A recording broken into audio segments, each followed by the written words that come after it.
Okay, one of the things that I've long been promising on this show was to explain what an NFT is to Brianna. Because this is another one of those things where, and this has really, I don't know, this really seems to have taken off in the past year. Just the multiplication of get-rich-quick schemes that people are engaged in. Whether that's you saw it in GameStop, right? Where a lot of people thought, unsophisticated investors got in there and they were left holding the bag. But you see it especially with cryptocurrencies right now.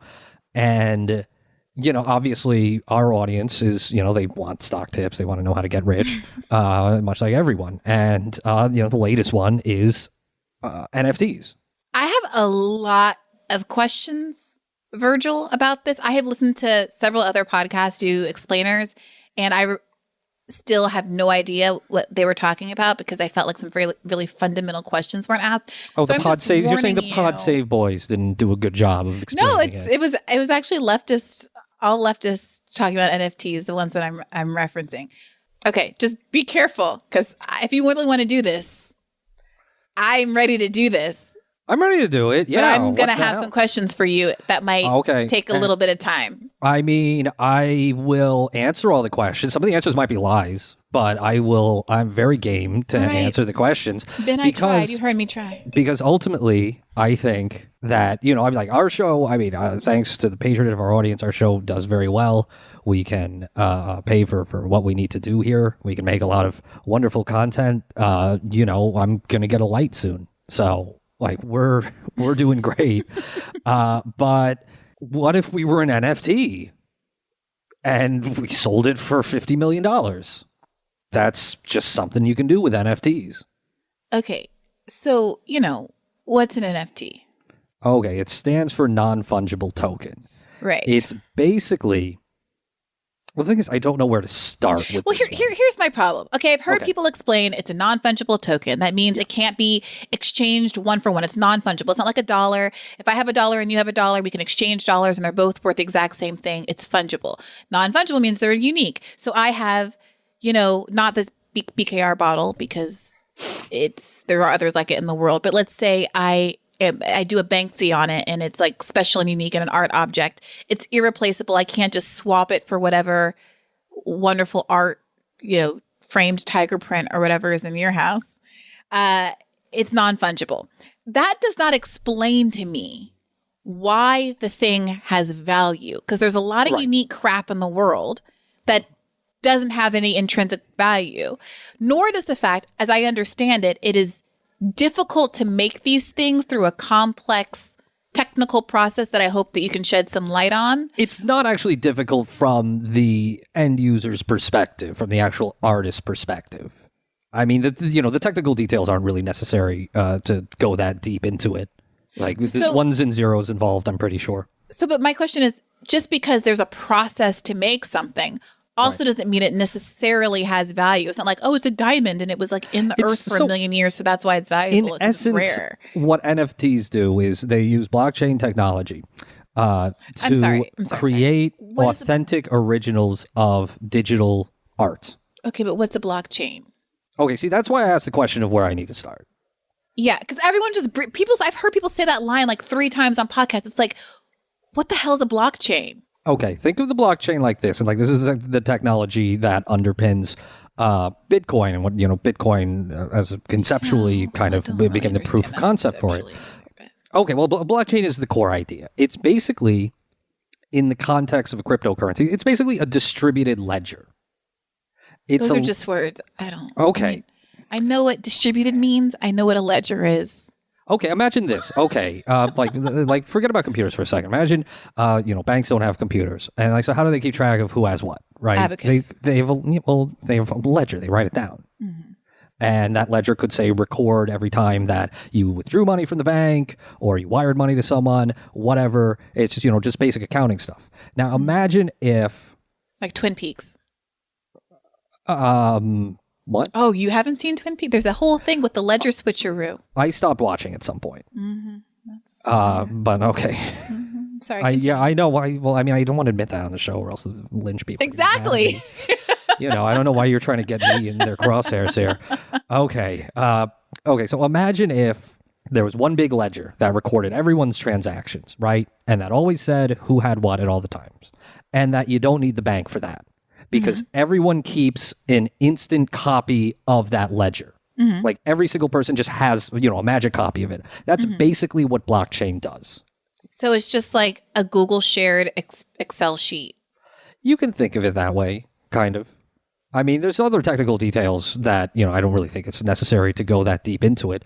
But the idea is that, okay, we all, there's no central authority that's governing the transactions or recording the transactions or anything. It's just a system that's been implemented, and no person can just come up and screw with it and just by writing a ledger that says I got $1 billion because of the way that the technology manages to verify the authenticity of every transaction.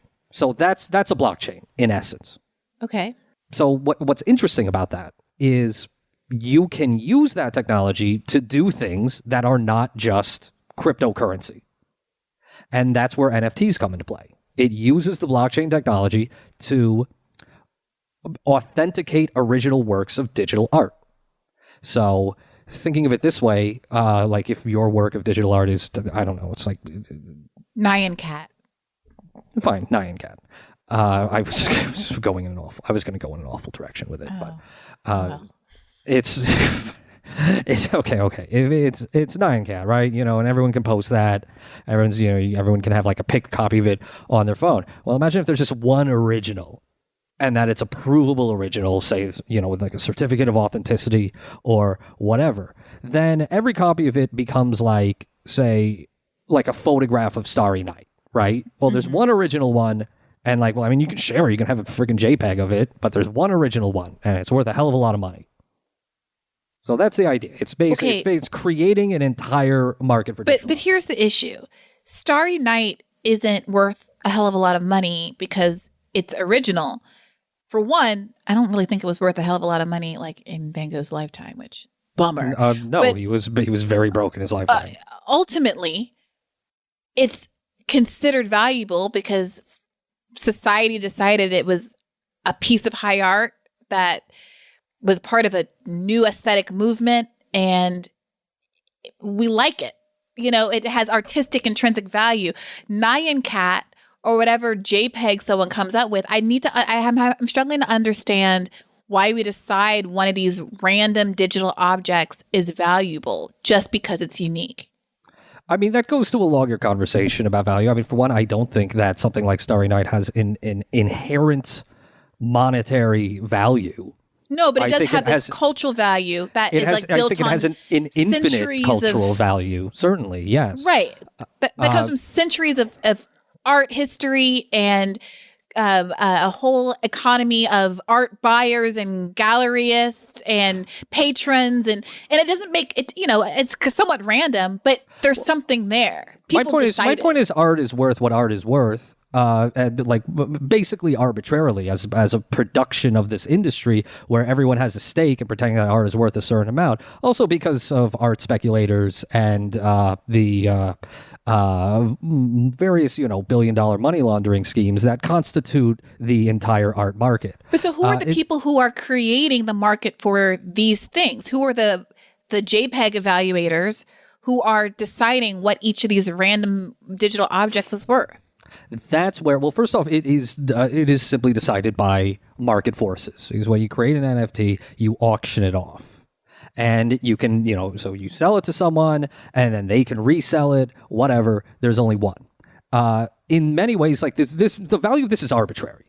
Is there aesthetic value? Do these things actually look like something?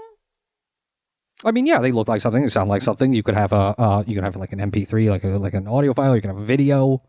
You can have an image. I mean, it's the digital media that you and I consume every day. But is the value of the thing, does it bear any relationship to its artistic value? You might not like a Kuntz or whatever, no, I do but not. It's aesthetic. A giant the materials took cost Ugh. to make it. It was difficult. There's a certain level of technical proficiency. I might not like the giant dog balloon, but I can't make it. It's hard to recreate. It takes resources and a certain ability, like technical skill. I mean, with materials. I can't make Freddy Got Fingered, but I don't think it's worth $1 billion. But it is. So Freddie this sold for $68 million. Yeah, this sucks, man. This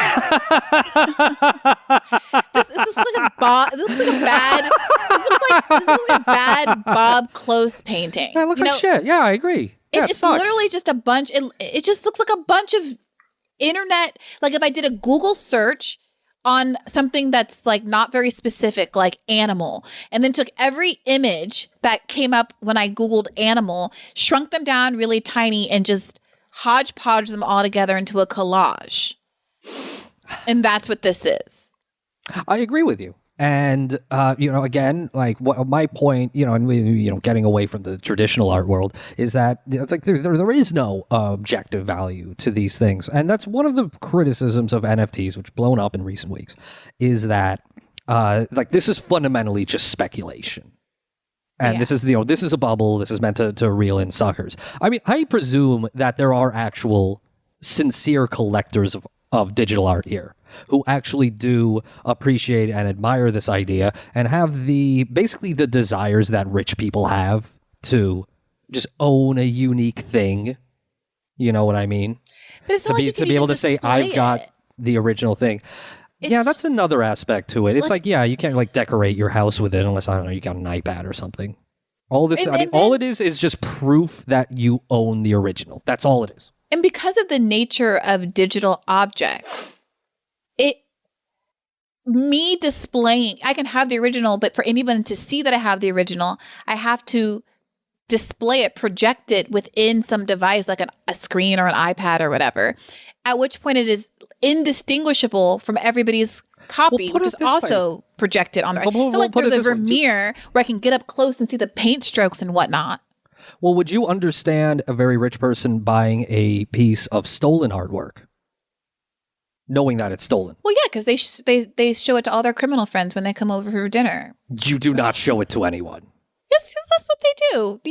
Then you do not show it to anyone. Yeah, then it gets seized. You know, you watch Billions, right? I do not watch Billions. Okay. Do you watch the other one, Succession? I do watch Succession, yeah. Okay. Obviously, when the dad, whose name I don't remember anymore. Logan Roy. I'm sure he has a lot of stolen art somewhere. He invites his dumb, rich, evil friends over and he says, "Hey, Perry, I got something to show you."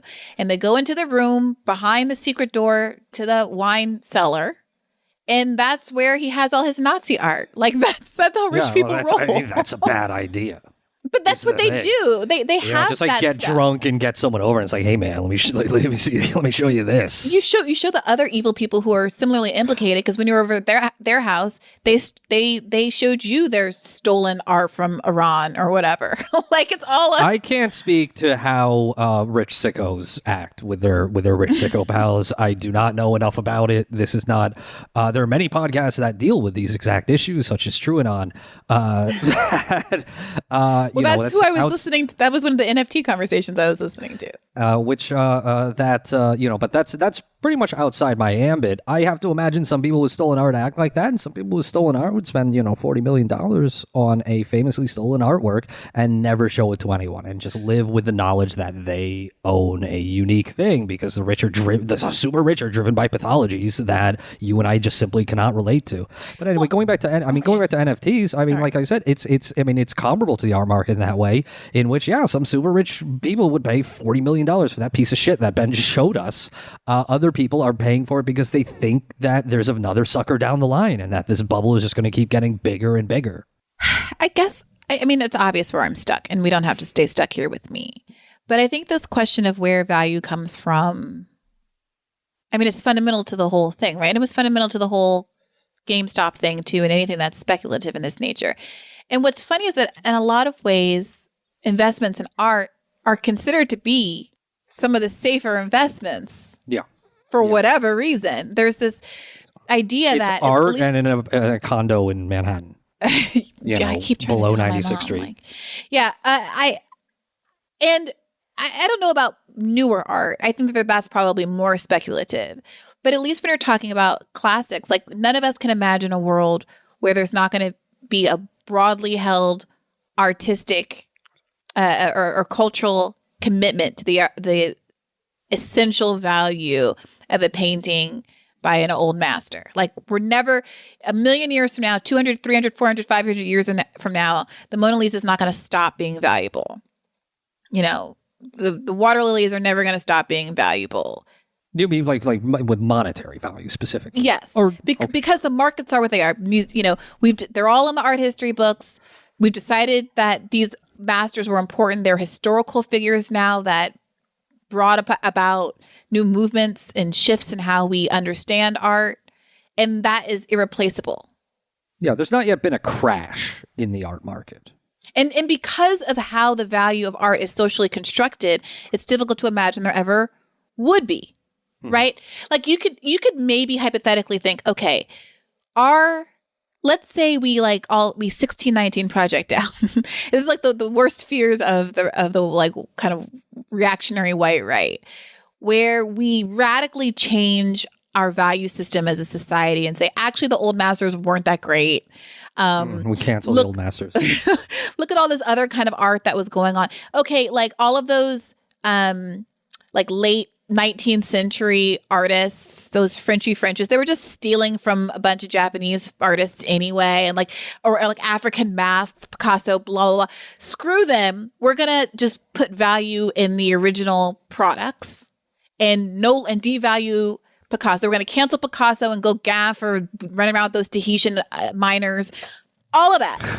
And so nobody wants to touch a Gauguin anymore because it's just too toxic. Yeah. And what we do is we just go to Senegal and find the masks, and that suddenly is what has all this value. Like I can imagine hypothetically all of that happening, but it's just so far-fetched because of how deeply ingrained our culture is. And that value is in our culture. And because super rich people do not give a shit about being canceled. I mean, if you hung out on Jeffrey Epstein's private island, I don't think you're gonna give a shit what some woke liberal arts student thinks about your art. Right. But I do agree with you. We should invest in African masks. Yes, I mean this is it's actually interesting because I've been in museums before and walked through the ethnic bits. You're in the Met, and most people make the beeline for the Impressionist room, but you're walking through the Asia Oceanic. I'm always going to the mummies. It's like right off the bat, just mummies. But there are the parts with African masks, and I remember having this thought I remember feeling I have felt inadequate at times in assessing the value of objects like that as compared to objects that are very culturally familiar to me because of what we learn about in school. And it's like, I grew up in Africa. I've seen a million masks. And I remember having the thought, well, how do I know that this mask is like high art and a good mask and a unique mask or an old mask as compared to the mask that's like hanging in my living room at home? And that is more about our own culture's unwillingness to educate us and think that those kinds of objects are important enough to learn about and distinguish and to be able to appreciate a certain kind of talent and craft. And so maybe I'm making the case right now for why we shouldn't be so flippant about NFTs, because maybe it's worth expanding culturally how we perceive value outside of a narrow Eurocentric largely 19th century lens. I do. So there's a lot of pessimists and skeptics of NFT, but I'm actually very amenable to that point that you just made, and I can see ultimately the value of this system, and particularly in the way that it could benefit digital artists who are just trying to eat, just trying to make a living. Where that's really fucking hard to do if you're a digital artist. I mean that goes for the non-digital art certainly as well. So I mean, I don't think this is something that just exists it has to exist to be the to be a speculative instrument or to be the plaything of the deranged ultra rich. I mean, I do think that one thing it exposes is that rich people just have too much freaking money if they're going to spend $40 million for that piece of shit that Ben just showed us. But as long as, at the root of this is an artist getting a lot of money that they would not otherwise get, I mean, that's not something I'm going to object to in the short term, irrespective of my views about the value of art and decommodification of art. Yeah, on one hand, I mean, obviously, if the people are making stuff that is of some aesthetic value, whatever that means, and they have rich people who are willing to pay for it, like, kudos, great. Yeah, also, not everyone. Let me get in on this. Yeah, not everyone can. Right, exactly. Not everyone can have a successful Patreon where you're just like straight up funded by a large audience of people paying us, each person chipping in a small amount of money each month. But yes, I agree. We should get into this. So here's my proposal. I think we should clip this section and sell it as an NFT. What makes that unique? Because it's the original. That's part of the issue. Like, how do you tell if a digital object is an original object? That's what the blockchain does. It verifies that authenticity. So theoretically, everyone just agrees that that's the case. That's the basic idea. Everyone would have to buy into this idea that that's the blockchain that proves that authenticity. Isn't this like when Skrelly or whatever bought the Wu-Tang album? It is. That's a pretty good example. And wasn't that like silly? It is silly, but the difference there is, I do think like they were selling that one album as an artistic statement, which I find interesting. But the big difference is a guy like Skrelly, buys that album and then can decide not to release it. With an NFT, it wasn't an album. It wasn't an album that was out. It was a secret album. Yes, it was an album. They pressed exactly one copy and they sold it. And they were like, well, whoever buys it, like they can decide to release it to the public or they can just keep it. Oh, well, that's less silly. That's actually an original product. Yes, that's a fascinating. Everywhere. Yes, that's why it's a fascinating idea. It gets silly because of the fact it's freaking Martin Shkreli who bought it. Yeah, but this is kind of like that. Here's what this is kind of akin to. Okay. This is like selling the master tape of an album, right? Like you have a master CD that you produce, and then that goes into production, and you just like run a bunch of copies of it, and the copies are identical. But there is still only one master, correct? Yes. Well, I would say to that there is a part of the value of the master is, I think, the presumption or the understanding that every copy is slightly diminished, even if imperceptibly to most people, right? Like every time you cut a record, I think it also wears on the master. I don't know. Maybe I don't know the science of records. I'm sure that's the case, though. I figure that once it got to the point of digital media, that became less relevant. Well, that's my point. Like I can understand why. Well, let's take Potter's casts are the same way. Degas made a bunch of those like brass ballerinas, right? Like the sculptures, little sculpture ballerina girls. There's like a handful of them. I remember, and I think they all came from the same cast, like clay cast or whatever you used to cast bronze in. You make the clay sculpture, then you cover in some kind of putty thing, and then you melt the inside out, and then you pour the bronze in. Like that's how you make things. And the original, I would presume, if it exists somewhere, is enormously valuable because it's the thing that enabled all of these statues to be made. The original that would are be more themselves valuable. And you could conceivably make more to the end of all time. And it's valuable because, Degas' hands were on it. It's this artifact. It's fragile in a way that the statues themselves aren't because they're made of bronze and this thing is probably made of some kind of softer clay material. It's putty. It's like, it's a historical object. It is delicate. Like I can see a million ways why that would have value. I'm just really struggling. A digital object, you don't even know it's an original, except this random technology told you it was. There's nothing about it. It has to, so for all of this to work, there has to be a community of trust where we all agree of like what you just said. We all accept that. Even if it is the first. I don't care. Well, that's why you're not buying NFT. I mean, I don't give a shit either. I think it's weird. I'm not going to spend my money on that shit. That's not quite what I'm saying. I'm saying that even if I think Skrelly is silly for spending money in a way that I wouldn't spend money, or even if I think I personally wouldn't spend money on the cast for Degas Ballerina Girl, I understand the value of it as a historical artifact, as a thing that can be used to technically, it's a thing with a purpose that can be used to make statues. It's a thing that has value, has art value, has historical value, has technical value. I see. The NFT, its firstness is completely constructed, on top of which it has no utility. And because it can be so easily and immediately reproduced, it's, as much as you want to say it's non-fungible, it's obviously fungible in the way that everything digital is fungible, is replicable. Well, get away from the idea of non-fungible. That's not specifically what that refers to. I mean, the name NFT, I find it very misleading. But you grasp the main idea. I think you're speaking to a core issue in the which is how is value determined? Yes, which is not. I mean, a lot of people have been asking that question for a lot of centuries. This is why it's the GameStop thing, and you're saying, and you're someone who's proposing that there are objective sources of value. There's use value. Yeah. There is a kind of there is a specific cultural value that may be hard to translate into dollar terms. Yes. That there is an objective value to art. I mean, my responses to all of those things would be, I agree in broad strokes with what you're saying.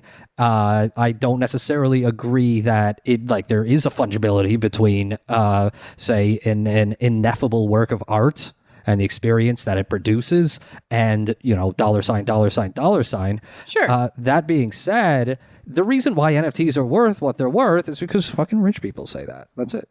I mean, why is money worth what it's worth? It's made up. It's fake. So here's what I've concluded after this stimulating conversation, which I have genuinely enjoyed a great deal. It was good. I thought it'd be sloppier. It was good. It feels like all of the discourse around NFT is calculated to make us all believe that NFTs have value, and this is all a pyramid scheme for the rich people who are buying NFTs. We're getting these articles written up in Bloomberg and Vox or whatever, and that we are basically printing rich people money by having this conversation about NFTs. I mean, if you buy a piece of digital artwork for $40 million, that means someone with $41 million will need to be willing to buy it in order for you to realize any profit on that investment, which means, I mean, if you want to trick Elon Musk into spending $1 billion on digital art, I mean, I don't care. But there's always the dumbest person with the most money somewhere who just wants to do it for the story. This is the problem with the uber rich people, right? At a certain point, it's not about whether or not they actually even think it's a return on their investment. They just get to hang the freaking Caravaggio in their living room, and that's just it. They don't really they don't ever plan to sell it. It's about saying they could. It's what do you call it? Conspicuous consumerism. Yeah. But I think a lot of the people who are buying these are not like what you would think of as traditionally rich people. They are recently minted crypto millionaires who are channeling their enthusiasm for this technology into just another the hottest sort of trend or cutting edge that as they see it. Okay, Right. I don't know what cryptocurrency is either, but we obviously don't have time to get into it. I mean, I think you already have the pieces right there. But I mean, that's exactly it. And that's why NFTs, should, at least in the short term, be viewed through the lens of this cryptocurrency asset bubble and, frankly, the stock market asset bubble as well. It's a lot of speculation. Which is why I would not advise the audience to go out and speculate on NFTs. This is not investment advice. Just, clear that, so the FEC doesn't bang down our freaking door, or the SEC doesn't bang down our freaking door. But I mean, I don't know if you want to spend $10 on a JPEG of, Hank and Boomhauer having sex with each other. I'd, go nuts, have fun. But that being said, I think That being said, and also the fact that it's cryptocurrency and all this shit is pretty much destroying the environment and like increasing emissions. That. I mean, I've heard it, but I don't understand. Because it takes up, I mean, this is an important point, and I don't want to be too glib about it, because this is part of, I think, the critique, the hostility that I see from a lot of people on the left is that, hey, this is using up a shitload of energy, and it's creating a shitload of emissions. Like, let's talk about Bitcoin for a second, right? It's like that ledger we were talking about, that blockchain ledger, right? That's really all it is. But there is a finite number of them, and they are produced through a process called minting. Minting basically means making your computer do busy work. You force a computer to basically solve math problems, to do freaking Sudokus, and if they solve enough of the math problems, then they mint a Bitcoin, and then you own that. That's the basic system. And there's other aspects to it, and like that system, the thing has to exist because that's part of what keeps the whole network up. Is like people minting the Bitcoins, because this all, like, for like a distributed ledger like this to exist, that's going to record every single transaction, and we're talking like millions and millions of transactions probably every minute or so. For that to work, you're going to need a bunch of computers, actually running these operations, actually keeping the ledger. So as the way Bitcoin is designed is that there's a hard cap on how many Bitcoins can be produced. And are Bitcoins ever taken out of circulation? No, they're not. There's always going to be eventually there's going to reach a point where the last Bitcoin is mined. And then there will be something like 9 million. The cap was basically kind of chosen kind of arbitrarily. By whom? By Nakamoto. By Satoshi. He was the inventor of Bitcoin. And but there are other cryptocurrencies that have like a bigger cap. Whatever. That's not that important to know. I mean, you just need to know, like, those are just the facts of the matter. Okay. There's another episode where I have a lot of questions about how this fellow got people to invest in the idea that this digital object that he created had value as a currency, but I'm willing to move on at this point. The way that it's designed is that the first few Bitcoins, like your computer, you run a program, like it could mint them in like a second. But it gets harder to mint them as time goes on. And it requires more processing power, which will in turn require more energy consumption. And to mine a Bitcoin right now takes a shitload of energy. But not all energy comes at a consequence to the environment, right? You can just build a giant solar panel and say, I have solar produced Bitcoins, don't at me. No? Yeah, no, I absolutely, I agree. These are my hydro Bitcoins. I agree with you. And I think like that has to be a nuance in the debate about climate change and as it pertains to cryptocurrencies. Clean coal Bitcoins. Yeah, with cryptocurrencies, right? Because I mean, the fundamental problem isn't that it's using a lot of energy that's creating emissions. The problem is that our entire global energy infrastructure it's is arbitrary built on on carbon consumption. Right. Which is bad, especially when you consider, we actually have the capital and labor and technology to create a like purely zero emission, global economy. Complaining about Bitcoin fumes while eating my juicy Angus beef burger. Yeah, basically. So, I do want to give a nod to that because, right now, there is something very appalling I saw a guy. God, this is really disgusting. I saw a guy who constructed a natural gas derrick, which connects to a shipping container full of graphics cards, computer processors. And that entire system, that filthy, emissions system, like all exists so that this fuckface can mint a Bitcoin. Yeah, which, of course, that's the kind of appalling kind of consumption that is certainly has no social value. But the overall idea of, okay, well, the blockchains can be really useful. They're like, there are other purposes besides, just having creeps like Martin Shkreli get really rich. They can have uses beyond just speculation. I think that's very true. And I'm not gonna. I wouldn't throw the baby out with the bathwater on it, even if a lot of the people engaged in it are, huge dipshits. Yeah. I mean, the part of this that's most interesting to me, I guess, and what I'd like to know more about is what this digital art is like. And I think not just as a joke, to be honest, but because I think it would help me to understand and maybe be a fruitful avenue for artistic exploration. So you want to go buy an NFT with me? No, I want to make an NFT with you. Well, that's what I'm saying. I think we should. I don't know if there's like a hard cap on. I have not made one. And I don't know the hard cap on how long a video can be. I know you can do videos with them, maybe just MP3s, maybe that'd be easier. I think we should clip this section of the show as an experiment. This is Bad Faith Science Corner. We're going to clip this whole conversation that we just had about NFTs. And it's a very good conversation.